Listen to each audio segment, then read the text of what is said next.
Okay, October is for spooky games, and here we've got Gloom and Doom. So, there was a warning on here about talks about self-offing or whatever. I'm not monetized on YouTube anyway. So yeah, talks of suicide. So fair warning there. Anyway, I think this is mostly just a visual novel anyway. So yeah, let's get into it. Settings. Oh wait, is there an auto voicer?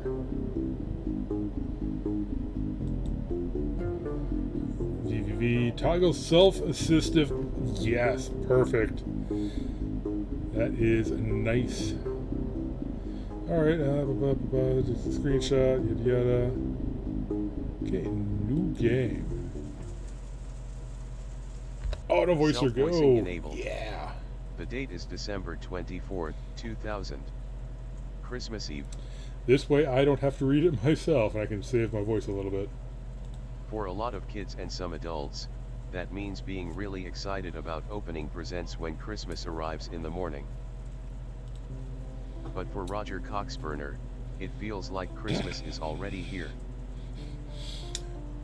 So, this is something I've noticed in some artwork or whatever is some people draw the head too big. Some people just shrink that up a little bit, but whatever.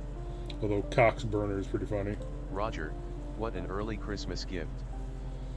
Roger, I really don't know why this is happening, but tonight I'm going to score a cheerleader. Roger, 1 minute I'm lining up for a movie ticket, and then this hot girl just comes up to me and asks if I want to party. Roger, she tells me she's a high school cheerleader, and that her team just won some big football game. This is not a trap at all. Roger, and she wants me to buy some beer for her. Roger, it's strange, and I know I'm not the kind of guy cheerleaders normally flirt with. Roger, it felt like a scene from one of those Japanese romance games, you know the ones I'm talking about, right? Roger, no idea. The ones where you left-click your mouse to read all the dialogue while waiting to get to the good stuff? Roger, sometimes, I press the spacebar instead because my finger gets tired, or because I need to switch hands. I don't... Let me double check the Steam page here for a sec. No, it does not have the adults only warning, so we should be good here. I am pretty sure this is not one of those games. Roger, but I won't need to go home to one of those games tonight, because I am going to nail a girl in real life. Roger, Christmas came early. Roger, I hope it's the only thing that will come early tonight. I don't want to embarrass myself in front of a cheerleader. Roger, no, I can't worry about that now. Roger, when life gives you lemons, you don't hesitate to stick your dick into them. Roger, I mean, sink your teeth into them. Roger, oh shit, I don't know what I mean. We've already had a few beers, so I'm too excited and way too drunk to think straight now. Roger, but, why did she have to bring us to this creepy old house? Roger, we should have gone to a motel or something. Roger, what if I get a splinter in my butt? I didn't bring any tweezers. Roger, oh well. Just remember, life, lemons, dick. Sophie, hey Roger, the door's not locked. Roger, are you sure we should be here? Sophie, I'm pretty sure we shouldn't be. But that's what makes it so fun. Sophie, what's the matter, Roger? You scared? Roger, no, of course not. Sophie, well, let's go in then. She pushes the door open and the two drunk teenagers enter the dusty old house. Inside, the house looks just as old as it does from the outside. The walls are peeling, the floorboards have holes in them, and the door frames have claw marks. There is some garbage on the floor, but it looks like it's been there for years. A strange smell that is neither pleasant nor particularly foul permeates the air. This house probably hasn't had any visitors for a while. Roger, wow, this place is really old and creepy. Sophie, I know, right? Sophie, Danger really gets me in the mood, so I'm getting a little wet from being in this old place.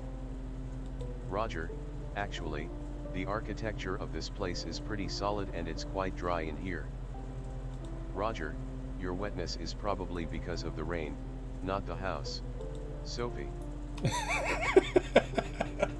Sophie, whatever, Roger. Sophie, anyway, this place is so totally cutting. I love it. Sophie, and it's really isolated too.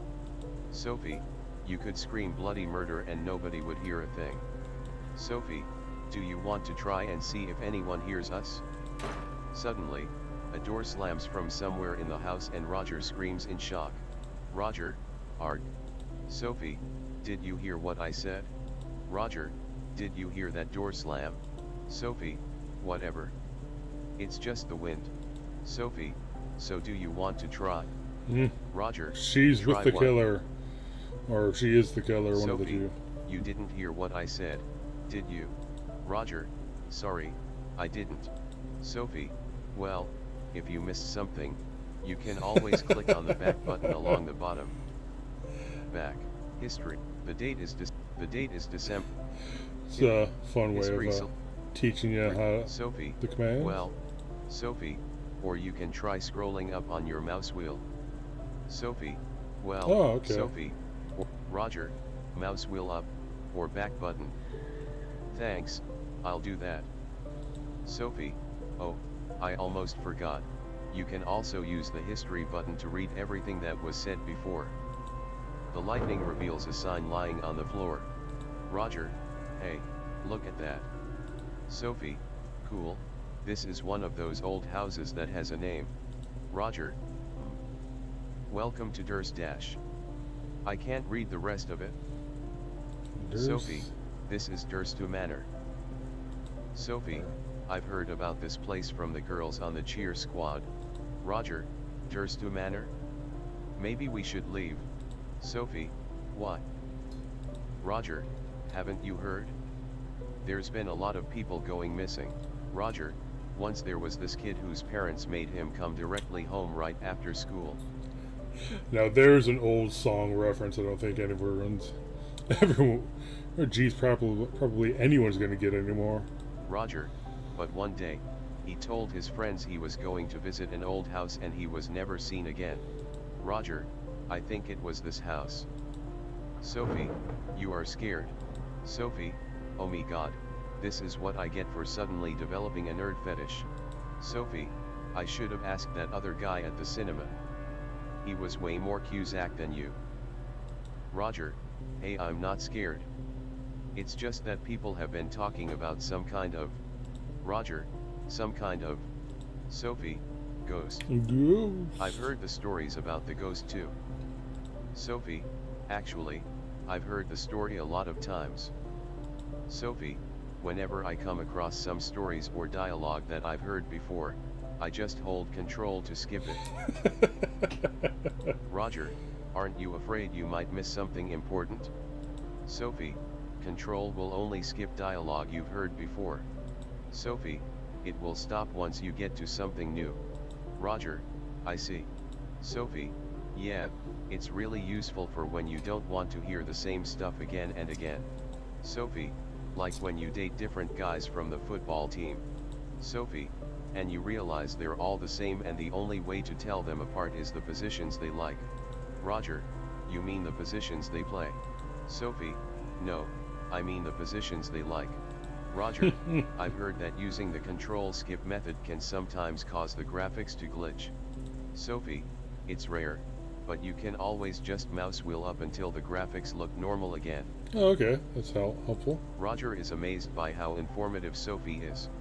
Sophie, so what do you think about the ghost stories? Roger, I think they aren't just stories. Roger, once you hear the same story enough times from different people, it has to be real, right? Sophie, seriously. Do you still believe in ghosts, Roger?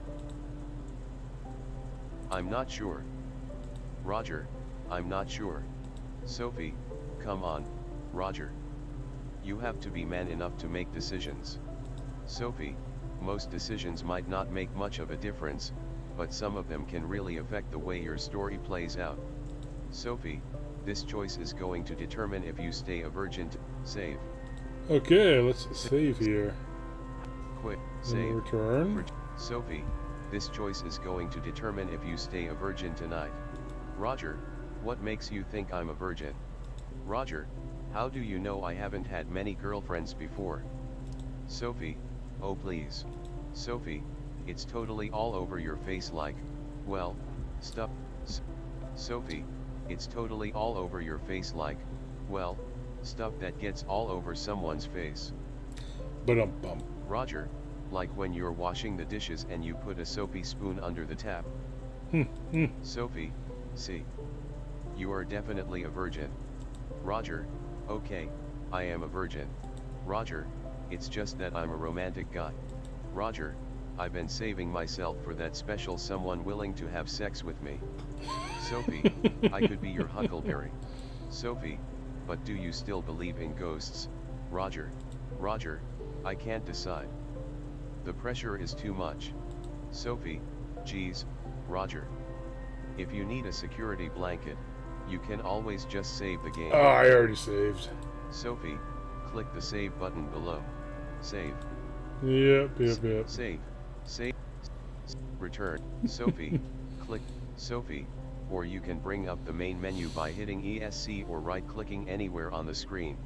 Sophie, after saving the game, you can always load back to this point in time if you didn't like how it played out. Sophie, try it now. Roger, okay. Sophie, don't forget to save whenever you're making an important choice, just in case something bad happens. Roger, you say that like I'm likely to die. Sophie, you're not going to die. Sophie, but you might not like the way your story turns out. Sophie, as my friend Roberta likes to say, save early, save often. Roger, I'll try to remember. Sophie, so, do you still believe in ghosts? Ooh, Save. can you save right here? Oh, you can Save, save right here. Save. So, yes. Roger, yes, don't you? Roger, there's a whole world we can't even see. Roger, dark things. Evil things. Sophie, or maybe you've just spent too much time playing Dungeons and Dragons and not enough time getting laid. Sophie, I'm going upstairs to explore this house. You can come with me if you want. Sophie turns around and starts walking up a large set of stairs to the upper floor. Roger, wait for me. Roger rushes after Sophie and grabs her hand. Halfway up the stairs, Roger suddenly realizes that Sophie's hand is deathly cold. Almost as if her hand was carved from ice. Sophie notices him examining her hand. Sophie, what's wrong? Have you never held a girl's hand before? Roger, no, it's just that your skin is very cold. Roger, do you want to borrow my jacket? Sophie, it's very cowboy of you, Roger. But no thanks. Sophie, the cold never bothered me anyway. Boo. When the pair reaches the second floor, Sophie leads Roger into a room at the end of the hallway. Roger, have you been here before? You seem to know your way around. Sophie, first time here. Sophie, but I have a talent for always knowing where the bedroom is, even in a strange house. They enter a spacious room with a large bed in the middle. The room is decorated with once luxurious curtains, and a large grandfather clock stands with its hands pointed at 8:40. Roger, something doesn't feel right. Roger, it's a windy night, but the air in this room is so still, like it's frozen in time. Sophie, whatever, Roger. Sophie, why don't we focus on this large bed I found? Sophie, plus it's got soft pillows, which is great because my knees are always getting bruised. Roger, oh, you play volleyball. Roger, I kept getting bruised knees until I got better fitting pads. Sophie, I'm not talking about volley, never mind. Roger. Roger suddenly hears a strange sound and the hair on the back of his neck tingles. Of all the rooms in this house, this room makes him feel the most uncomfortable. He wonders if it's time to get out of here. Sophie, I think it's time I got out of these wet clothes. He quickly decides to stay. Roger, don't you feel it, Sophie? Sophie, feel what? Roger, a change in the air? Sophie, actually, yeah. Roger, can you sense something up here? Something evil. Sophie, I think I can. It's cold all of a sudden, and I don't normally feel cold. Roger, I think it is time I reveal my true self to you. Oh, Roger is Sophie, the, you're a nerdy pervert that likes being peed on? Sophie, I've already figured that out, and that's why I've been drinking so much beer. Roger, no, that's not it. Roger reveals himself as an incubus demon and bares his jagged teeth at Sophie. Roger, do you believe in evil now? Sophie, Roger. Roger, ha ha ha ha ha. Sophie, oh my god Roger, there's something really creepy in this room. Roger, you mortals are really stupid. Roger, the creepy thing is me. Roger, I am a demon and I will eat your soul tonight. Sophie, no, behind you, Roger. What is that? Roger, foolish mortal. Roger, do you really think I am going to fall for that? Creepy voice, hello, Korgrath. Roger has never heard this voice before, but he recognizes it from 1,000 horror stories. Roger, Gloom. He slowly turns around and comes face to face with every demon's worst nightmare, a floating torso with massive arms and no legs. A blackened skull with green flames flickering inside it. They call him Gloom, and to see him means death. Gloom, I'm glad you know who I am. Then you also know what is going to happen to you tonight. Roger, why did I come into this house of all houses? Gloom, because you could never resist a young soul, could you? Gloom, thank you for luring him here for me, Sophie. Sophie, wait, you're Mr. G? Gloom, yes, Sophie, you're a ghost? Gloom, I'm a wraith. Gloom, ghosts are just confused spirits with no goals. Sophie, sure, Mr. Wraith sir. Sophie, please let me go. I'm just a cheerleader. Gloom, tell me why I should. Sophie, you might not see a difference whether you let me go or not. Sophie, and it often seems like your choices don't really affect what happens in the world. Sophie, but your actions define who you are, and even if they don't change anything now, they will have implications later. Gloom, you're a lot smarter than you look. Sophie, just because I'm a cheerleader doesn't mean I don't read. Gloom, really? Sophie, alright, I don't read. Sophie, I've just fucked a lot of college professors. Gloom, get out of here. Your payment is under the floor mat. Sophie, thank you, thank you. Roger, do not leave me here alone with him. Sophie, sorry, Roger. I still don't care about you. Gloom, Sophie. Gloom, come back here again, and I'll kill you too. Sophie, I won't. You'll never see me again. Sophie runs out of the room as quickly as she can. Roger tries to follow quietly behind her. Gloom, not you. Gloom, you are mine tonight, Korgrath. Roger, I go by Roger now. Roger, I got tired of always spelling Korgrath out to bank tellers over the phone. Gloom stares at the incubus, unsure if he just made a joke. Roger, whoa. Tough crowd. Roger realizes that if he is going to escape from this house, he will have to outwit Gloom somehow. Sophie's advice about important life-changing decisions suddenly comes to mind. What will Roger do? I'm going to save here, and then I'm going to go back to the other one, see if it actually does. Loads. Sophie, no. Roger, no, of course not. Roger, let's go upstairs and find somewhere more comfortable. Sophie, now that's more like it. I like a nerd who can take charge. Roger, stop calling me a nerd. Sophie, make me. Roger takes her hand and they start walking up the stairs. Halfway up the stairs, Roger's... What will Roger do? Oh, okay. Here we go. Well, we already saved it, so... Flee. Flee. Roger, Let's start with the oh top. fuck this. Roger summons all his willpower to maintain control of his bladder as he rushes past Gloom to escape the bedroom. Creepy voice, you've played this cat and mouse game with your victim so many times before. Creepy voice, you know how this ends. Roger, I am not listening to you. Roger finds himself in the second floor corridor. The squeaky stairs are in front of him, but there is also another room he can hide in. Save. Save. Save. Save. Return. Save. The squeaky. Run down the stairs. He rushes down the stairs and makes it to the ground floor. But not before he twists his ankle on the last step. Roger, ouch. I hate stairs. Roger desperately looks around for somewhere to hide. A bead of sweat rolls off his forehead and stings his eye. He rubs it in frustration. Creepy voice, what's the matter, Korgrath? Creepy voice, fear is only exciting when you're inflicting it. Roger, I am not afraid of you. However, his lie is unraveled by the damp patch in his pants.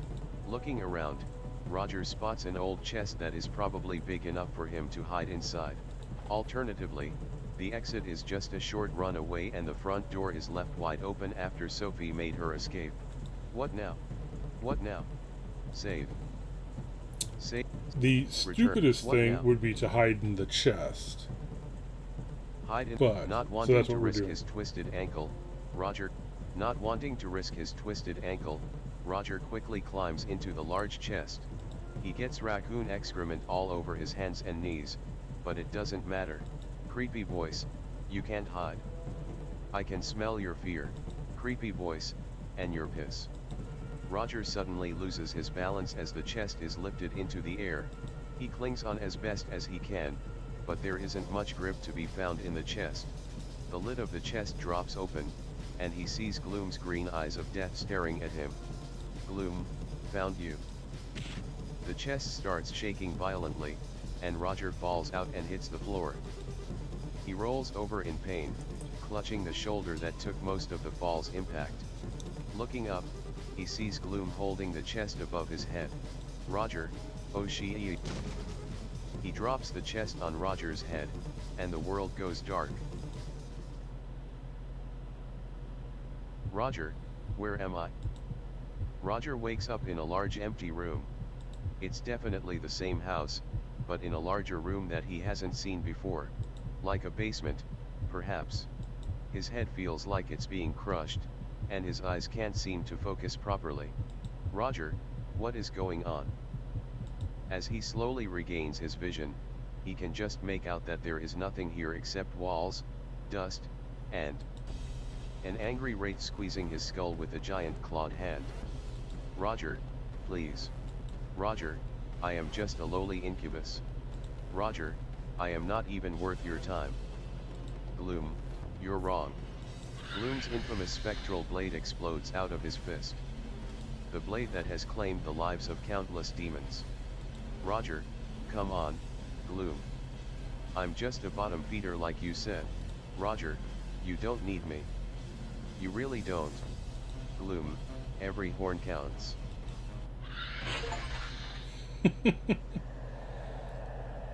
Bam. Part 1, stuck. Part 1, stuck. Save. I'm going to save right here and then Save. go through some of the other options. Load slot. Load slot. Load, What now? load. Make a break for the door. Remembering the mistakes people make in horror movies, Roger decides to get out of the house as quickly as possible. He runs as fast as his twisted ankle will allow and almost reaches the door when it suddenly slams shut. He turns around and sees Gloom slowly floating down the stairs with his hand pointing at the door. Roger tries to reopen the door, but something is holding it shut. Gloom, you've moved down the food chain a notch, Korgrath. Gloom, you're the victim now.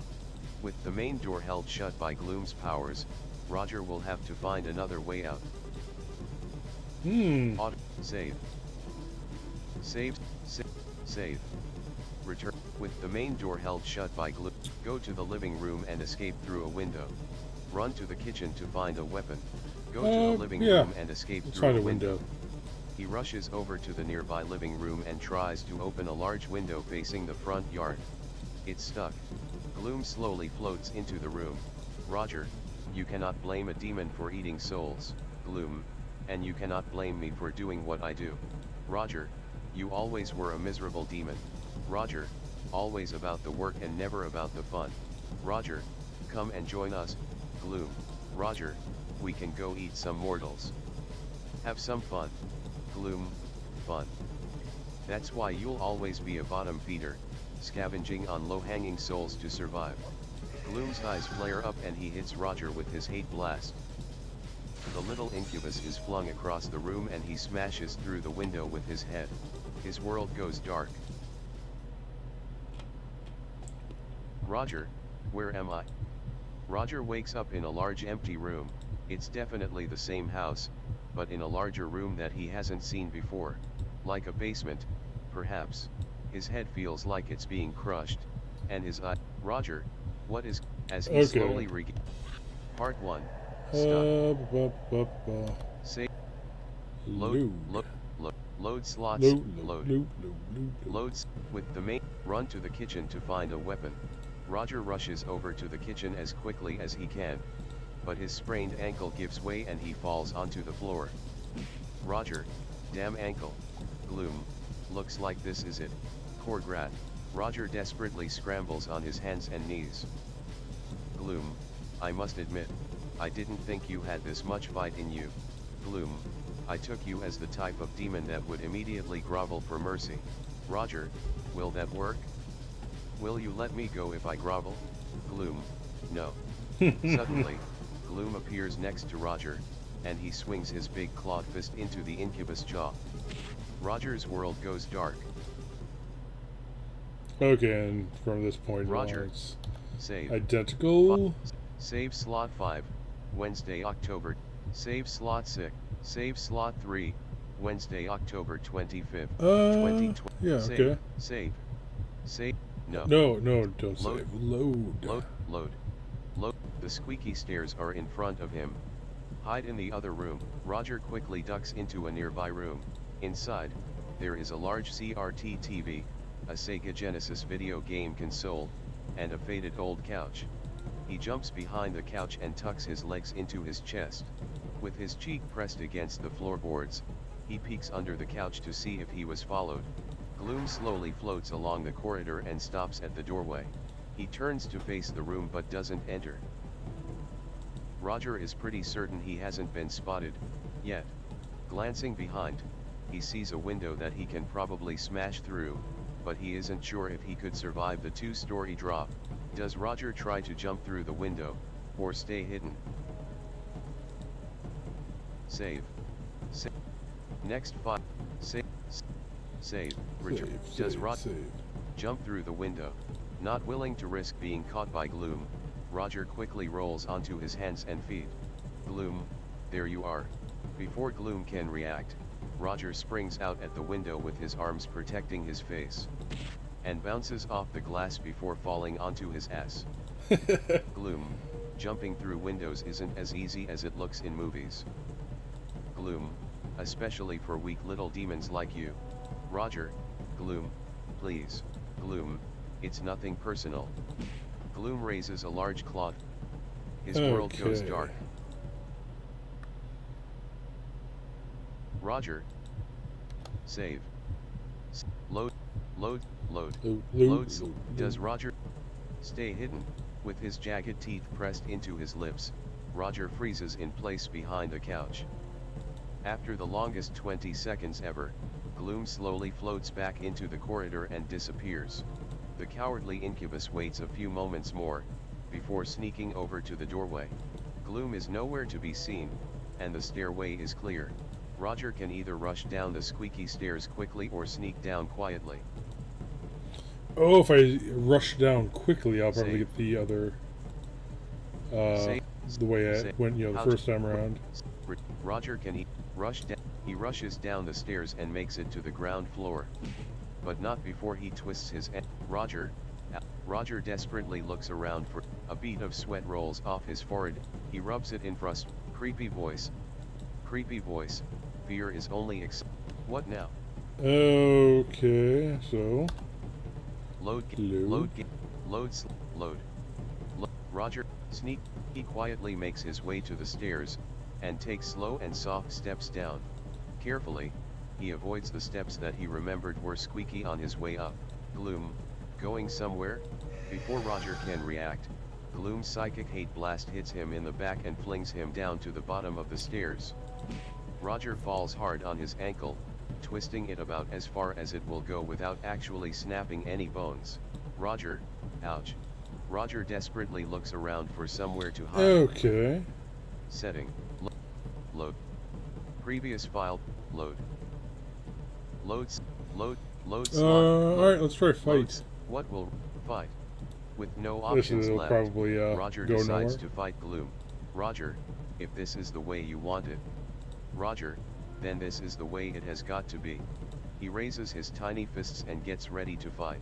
Gloom, you have never fought in the front lines, Korgrath. Gloom, everyone needs to know their limitations. Will Roger really challenge the demon killer? Save.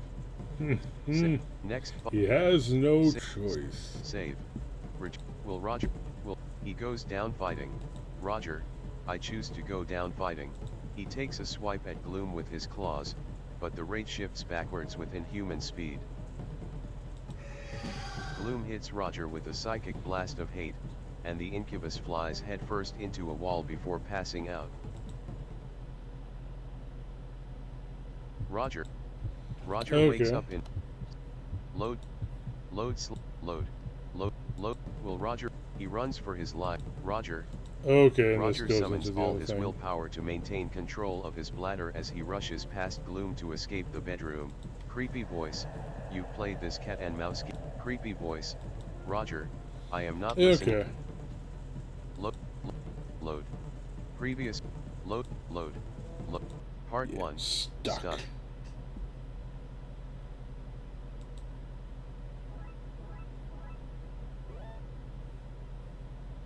Okay, that wasn't me selecting that. That was the game. Beep.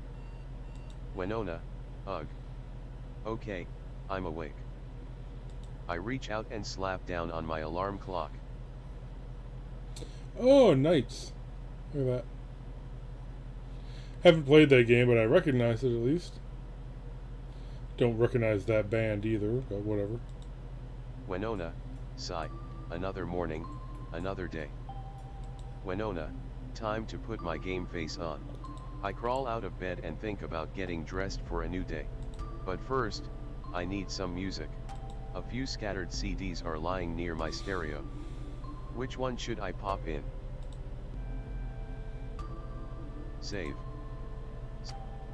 Next. Save. A few scattered CDs are lying near my. Holy crap! I've actually had a Portishead. hankering for some Portishead lately. Didn't realize anyone would remember who that was. Nina Although Simone. I don't know who Nina Simone is. Portishead. It feels like a slow morning, so let's go with a little Portishead. Do you like Portishead? It's really good in the rare evenings when I don't have any homework or chores. You can just put it on, and feel the tension leave your body. I sway a little to the music as I go through my closet. Okay, I'm ready to start the day. Okay, I think starting now, I'm not going to go back and redo all of the options. I'll just do that for like the tutorial thing because it seemed interesting. Now I'll just go forward. Winona, hi. My name Winona. I like playing PC games and listening to trip-hop music. Winona, I think I'm a pretty regular teenager. Winona, except that I am also the Doombringer. Winona, and I'm probably going to destroy the world. Winona, what? You think it's weird for someone to introduce themselves as the Doombringer? Winona, but you wouldn't even blink if someone says something like, Winona, hi, I'm Christina and I like to sing, or I'm Gina and I drive a taxi. Winona, it's just how people self-identify themselves. Winona, some people identify most strongly with their passions, their jobs, or even their hair color.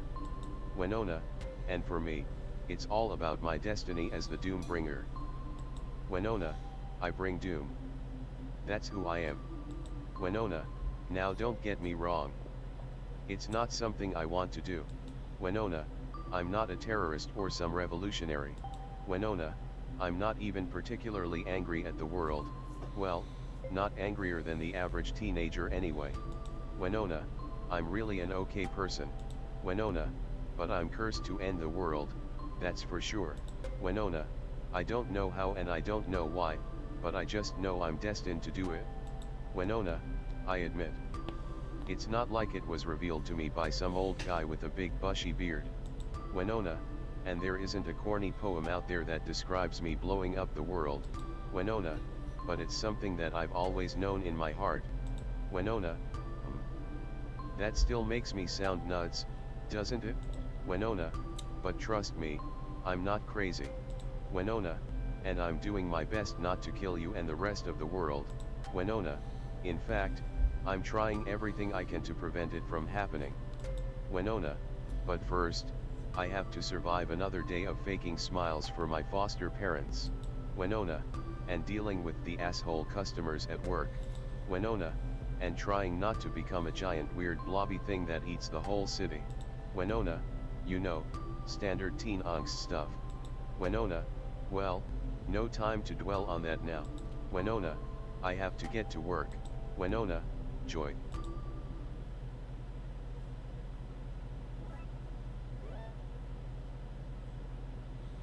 Okay. So it's not me You on stare that straight page. into your adversary and see your green eyes reflected off his sunglasses. Your clawed fingers curl tightly into fists and you twist them around slowly to loosen your wrists. This will not be an easy fight. But it's a fight that is long overdue. Gloom, you are foolish to seek this challenge. Gloom, I will not go easy on you, so be prepared to feel the full force of my wrath. Mr. Yesterday, too many victories have made you arrogant and overconfident. Mr. Yesterday, I'm going to win. And you're going to feel like a right arsehole later. Mr. Save. Save. How to save. Mr. Yesterday, I'm going to. I hunger for victory. Gloom, enough talk. I hunger for another victory now. Mr. Yesterday, but not hungry enough, you hollow bastard. The two of you sink into the couch and you start up your trusty old Sega Genesis. Gloom, are you ready? Mr. Yesterday, let's go, bonehead. Gloom, bonehead. Now I'm definitely going to own you. The game begins and you speed away in a blue blur, a half step ahead of Mr. Yesterday. You take a few well-practiced jumps and are rewarded with pleasant metallic sounds as you collect all the rings in your path. Mr. Yesterday, oops. Looks like I made that platform collapse before you could jump onto it. Gloom, I'm still going to win because I've got more rings. You always look forward to yesterday's visits. After 400 years of living in solitude, it feels strange to have someone to talk to. It's definitely nice, but it still feels a little strange after being friendless for so long. Stranger still is the fact that he's immortal. But that's not going to stop you from beating him in Sonic 2. Mr. Yesterday, I heard you got choreographed last night. Mr. Yesterday, so glad you did. He's one of the biggest arseholes in the city. Gloom, funny thing is I didn't even need to leave the house. Gloom, I lured him here with a mortal girl. Mr. Yesterday, very creative. You should get double points for that.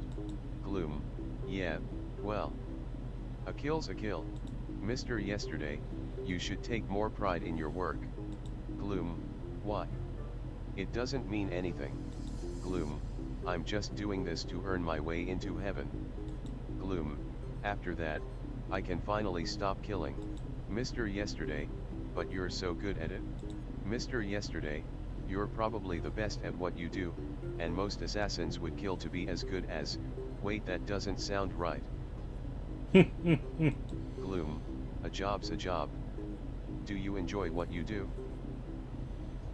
Mr. Yesterday, I do. I help people.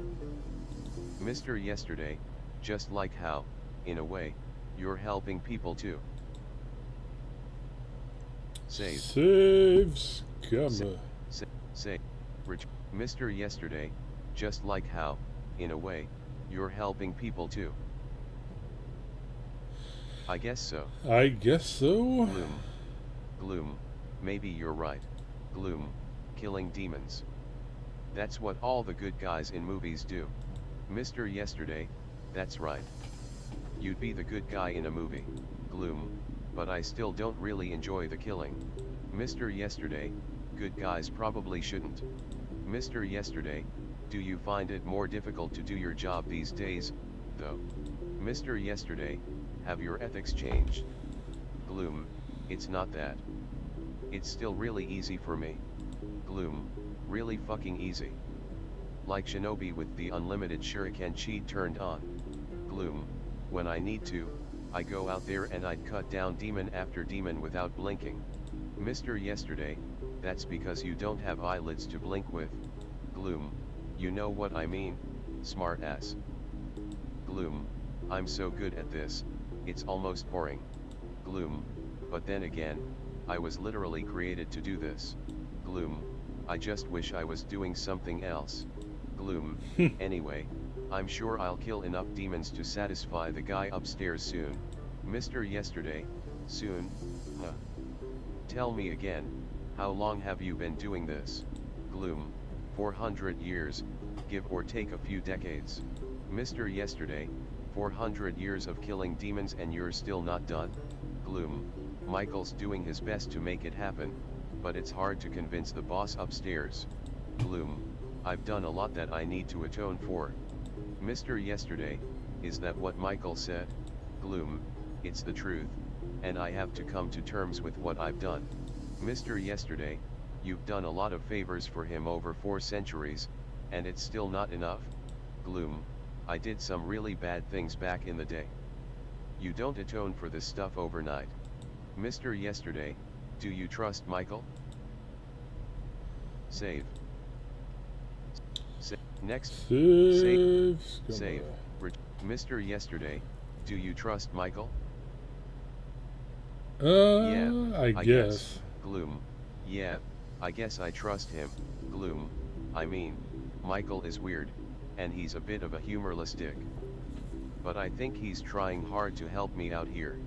Mr. Yesterday, if you're so hell-bent on making it to heaven, isn't there something else you can try to? Mr. Yesterday, you've got a lot of spare time in between Michael's requests. Mr. Yesterday, maybe you can better spend this time doing other things to help your quest. Gloom, like what? Mr. Yesterday, I don't know. Go help out at an orphanage or something. Mr. Yesterday, that's the kind of thing that gets people into heaven, isn't it? Gloom, maybe, but I'm going to focus on Michael's quests. Gloom, he is the most senior archangel in heaven, sitting just under the big boss. Gloom, Michael controls the seraphim, the angels that guard the gates of heaven. Gloom, if I can get into Michael's good books, he has the authority to open the gates for me. Mr. Yesterday, you're banking your entire hopes and dreams on this one chance. Mr. Yesterday, me. I'd explore some other possibilities. Especially if I have the time to spare like you do. Gloom, like I said, I've killed a shit ton of demons for Michael already. Gloom, I don't know what the number is, but at this point I've personally killed more than all the other angels. Gloom, I'm pretty sure my time will come soon. Gloom, you just have to have some faith. You turn your attention back to the game. You're about to finish this level, and everything has been going your way. In fact, this might be a new personal fastest time for you. You glance at Mr. Yesterday's half of the screen, and you can see him struggling hard to keep up. He has no idea you've almost won. You feel kind of bad, and consider letting him get a bit closer before you both finish the level together. Save. Save. No, this is a competition. You go ahead and win. Do your best and win. You slow down. You do the whole, rabbit in the hair thing. Yeah. Do your best and win. There's no honor in throwing a match. You zoom to the end and finish with a personal best timing. Mr. Yesterday, damn it, Gloom. I'm still only halfway through the level. Gloom, well, hurry up then. Gloom, we're playing Sonic. This game is about speed. Mr. Yesterday, you stinky arsehole. Gloom, been called worse. This round ends, and you're the clear winner. Mr. Yesterday nudges you with his elbow. Mr. Yesterday, come on, next round. Gloom, bring it.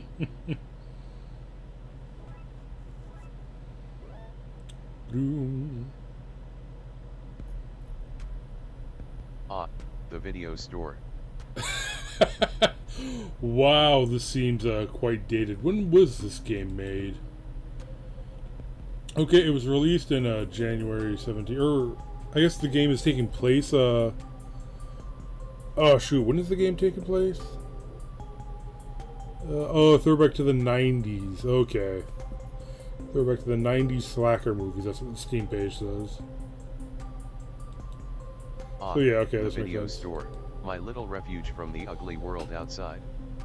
I always hear my classmates complaining about their part-time jobs and how they get in the way of their social lives.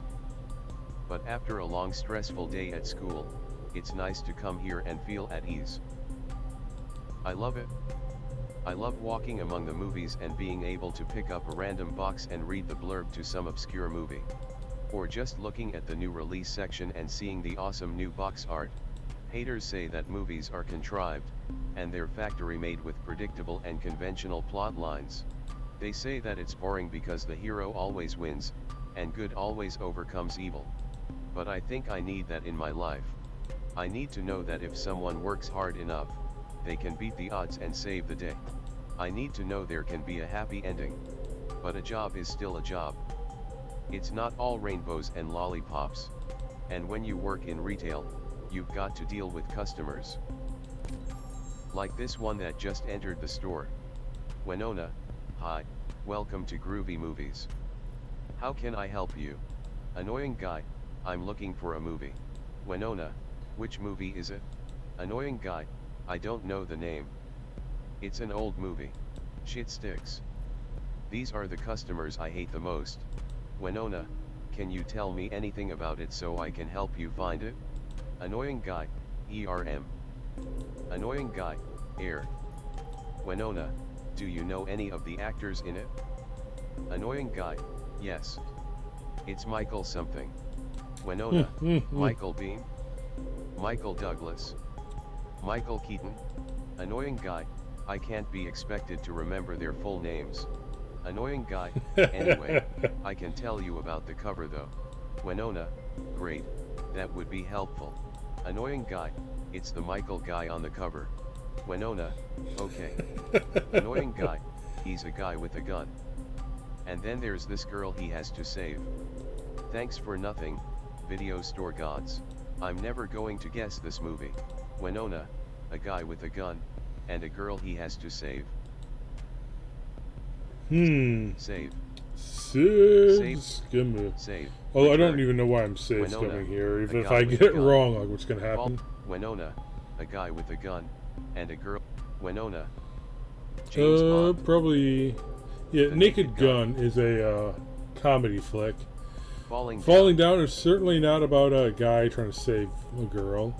That's actually a pretty good movie. Winona, that's half the movie. But James James Bond. Bond. Winona, are you thinking of a James Bond movie? Annoying guy, no. Do you think I would forget who James Bond is? Winona, no, of course not. Winona, are there any other details that you can remember? Annoying guy, no, I think that should be specific enough for you to find it. Annoying guy, you work here. You should know your products. Kill me now. How should I deal with this customer? Save. Return. How should I deal with? Ask him to look for it. Take down his phone number. Ask Winona, maybe you can browse through our older action movies in the back of the store. Annoying guy, where exactly? There are so many movies back there. Winona, there's a shelf that says action. You can start looking there. Annoying guy, no, I don't want to do that. I have a date that I'm late for. You lying asshole. How should I deal with this customer? Save. Save, return. How should I deal? Take down his phone number. Winona, okay, Tell you what. You leave your contact number, and I will call you when I find it. Annoying guy, that's a good idea. At least He to gives me appease his him. number, I'm not gonna and call I him write at it all. down on a post-it. I can either stick it next to the phone where I can see it or under the counter where I can't. I save. Well, since he's still Save. standing right there, I say put I it can next to either the stick, phone. I stick it next to. I stick Then you the put it under the post-it counter next once to he the leaves. phone. Winona. Okay, sir. We'll call you when we find the movie. Annoying guy. Thank you. The guy opens the door and leaves. The door lets in a strong gust of wind that knocks the post-it off the phone. It flutters onto the ground, and I stare at it while biting my lip. What should I do with the post-it now? Toss it? What should I save? Save. I'm actually going to say save it. I don't actually intend to call this dude, Stick but... it back. Winona. Oh, I told him I reluctantly pick up the post-it and stick it back. I even use a bit of sticky tape to secure it properly. Winona, finally. I have peace and quiet again. Since the store is empty, I take the time to rearrange the new releases in the shelves up front. It's amazing how some customers just can't seem to put movies back where they found them. Do these people have memories like goldfish? Is it really hard to put the movie back together with the other copies that have the same cover picture? Winona, not that any of this matters once the apocalypse kicks in. Winona, I have to ignore the assholes. Ignore the bullies. Winona, just stay focused on not ending the world.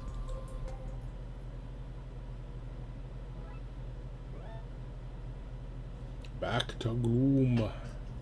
It's another long night in the old house, another long night of pacing around. The wind is quite strong tonight, and the windows rattle loudly. You'd feel cold, except you're a wraith and you don't feel anything. You don't feel cold, you don't feel heat, you don't feel pain. Well, not physical pain, anyway. Another problem with being a wraith is that you never sleep. You just can't, so you're awake for 24 hours every day. 7 days a week. All 52 weeks of the year. And most of that time is spent in your lair. It messes with your head a little, so it's best to always keep yourself occupied. What do you want to do tonight? Save. I want to save Scott. What do you want to do tonight? Play some video games. You float over to your Sega Genesis and take a look at your collection of little black cartridges. What are you in the mood for? Save. I'm thinking role-playing. What are you in? Something slower would be nice, so you put on an RPG. Gloom. Something something something. Have to defeat the evil dark dragon with a magic sword. Whatever. Gloom. There's always something to kill. You assemble a team of heroes in the game, including centaurs, bird people, and an overpowered werewolf. But after a while, you realize that you spend most of the game not actually fighting. What takes up most of your time is carefully exploring every corner of the levels, searching bookcases and chests for items. Yeah, that's pretty much how I've been playing Baldur's Gate 3. So I think I've like 60 some hours into the game. I still haven't finished Act 1. It started taking so long I just had to set it down and take a break from it for a little bit, but yeah, whatever. I'll get back to it. Gloom. I have time to search through all these bookcases only because I'm immortal. Gloom. I wonder if mortal players do the same. Gloom. It seems like too much work just to find a healing seed.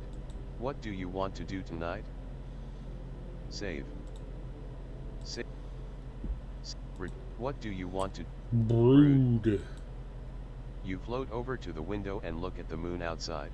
When you spend so much time in the same place, you start becoming very observant. You notice things nobody else would, and little details become significant events to you. Even simple objects develop a life of their own. Gloom. Hey, what happened to you? You stop to look at a shard of glass on the floor that had broken off from the window. Gloom. You've changed since you broke away from your friends. Gloom. Your color is a bit different, a bit paler. Gloom.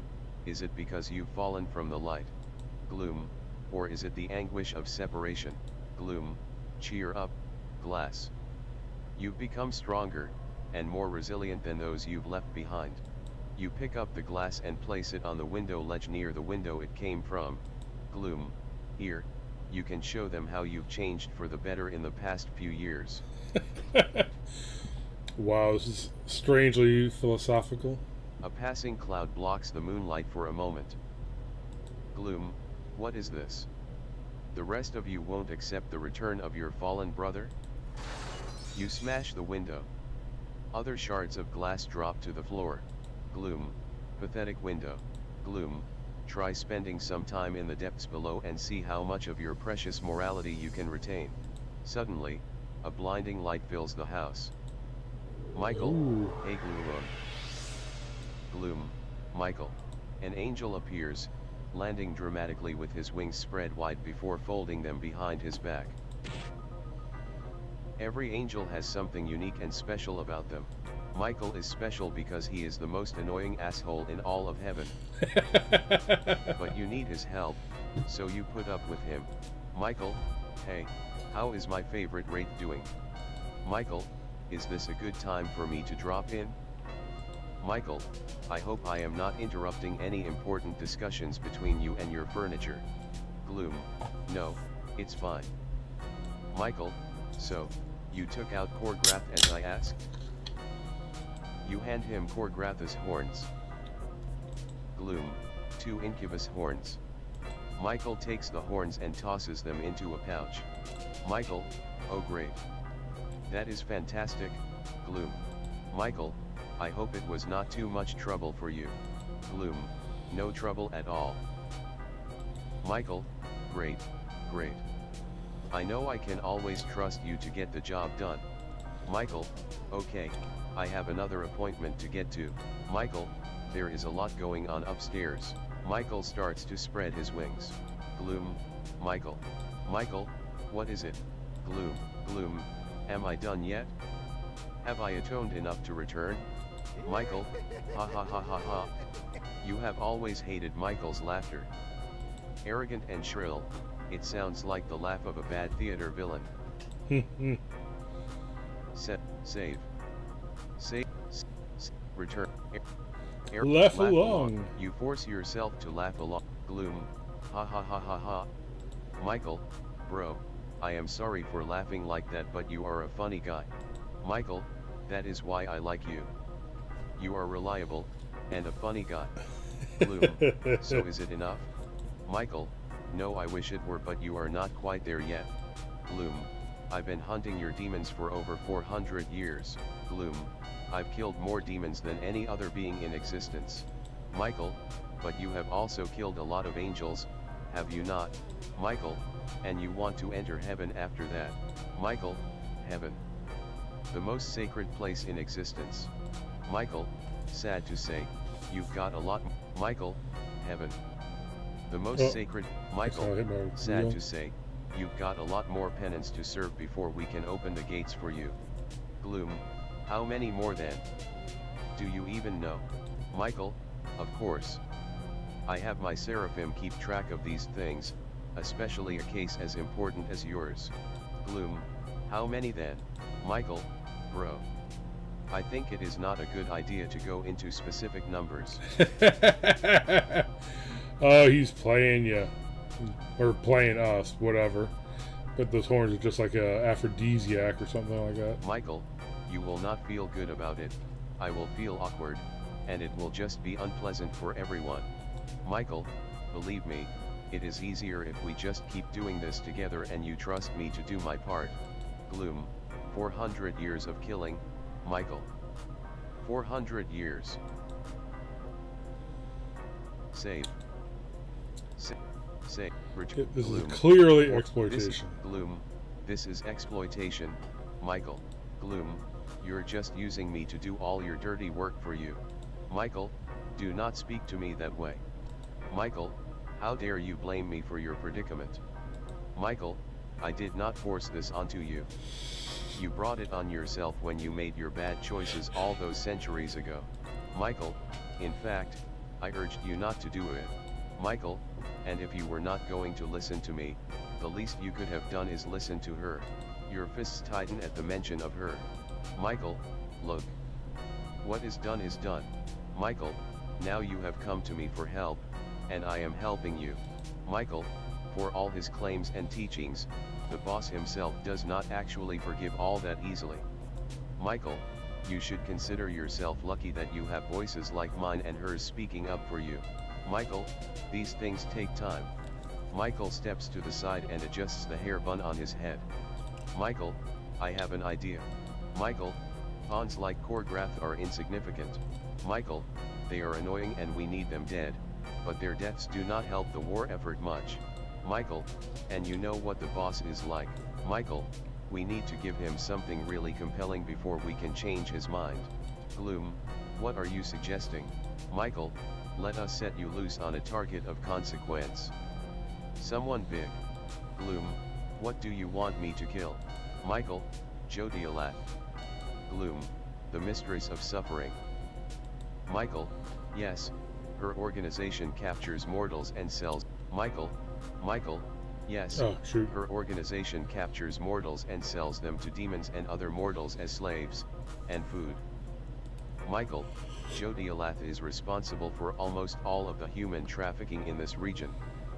Michael, if you can kill this one, I can definitely go to the boss and plead a good case for you, consider it. Michael, save. Next 5. Save. Yep. Michael, I'll see what I can do. Gloom, I'll see what I can do. Michael, you should be more enthusiastic about this, bro. Michael, this might be your last job before I get the gates opened for you. Michael, I am sure you are dying to see her again. Michael, but be careful. Tegoel commands a small army of plague demons as protection. Michael, I would not want anything to happen to my favorite wraith. Michael throws his head back and laughs to himself. You imagine slicing his throat open with your spectral blade. Michael, I have to go. Michael, that is the problem with being an archangel. You are always needed by someone somewhere. Michael, there are decisions to make, plans to approve, people to meet. Michael, I envy your simple life down here. Do not take it for granted. Michael, farewell, bro. Michael takes off and flies back to the heavens. You wait till he's definitely out of earshot. Gloom, I'm not your bro. Left alone again, you slink back to the window and stare out into the street. The night is still young, but the neighborhood is quiet. Outside, a little boy walks past and looks at the house. His friends told him to never look in here. But they're also the same friends that said the PlayStation was a better console than the Dreamcast. So they're not always right. He looks in and sees a strange glow inside one of the windows. Gloom. He accidentally gazes into something he'll eventually describe to his therapist as the green eyes of death. Gloom. Gloom, what? The boy freaks out and runs all the way home without once looking back. He will have trouble sleeping tonight. And every night for the next few years.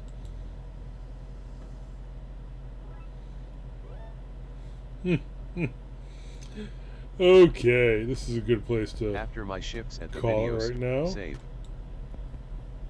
Save, return. After my Yeah, shifts I'm enjoying at the this. video It's store, I always come into pretty the back alley to straightforward. see my I mean, best it friend. doesn't look like your choices really make too big of a difference, but it's maybe not the cleverest writing, but it's not bad. It's enjoyable. I am enjoying this story. I mean, it's kind of making fun of the whole, trying to make the stories all big and grandiose and all that kind of stuff. It's enjoyable. I think I will be coming back to this one. Maybe not in October. I think there's a bunch of other games I want to get at least try in the few days that are left in October or whatever. But yeah, this is actually one that has been sitting around on my wish list for the longest time.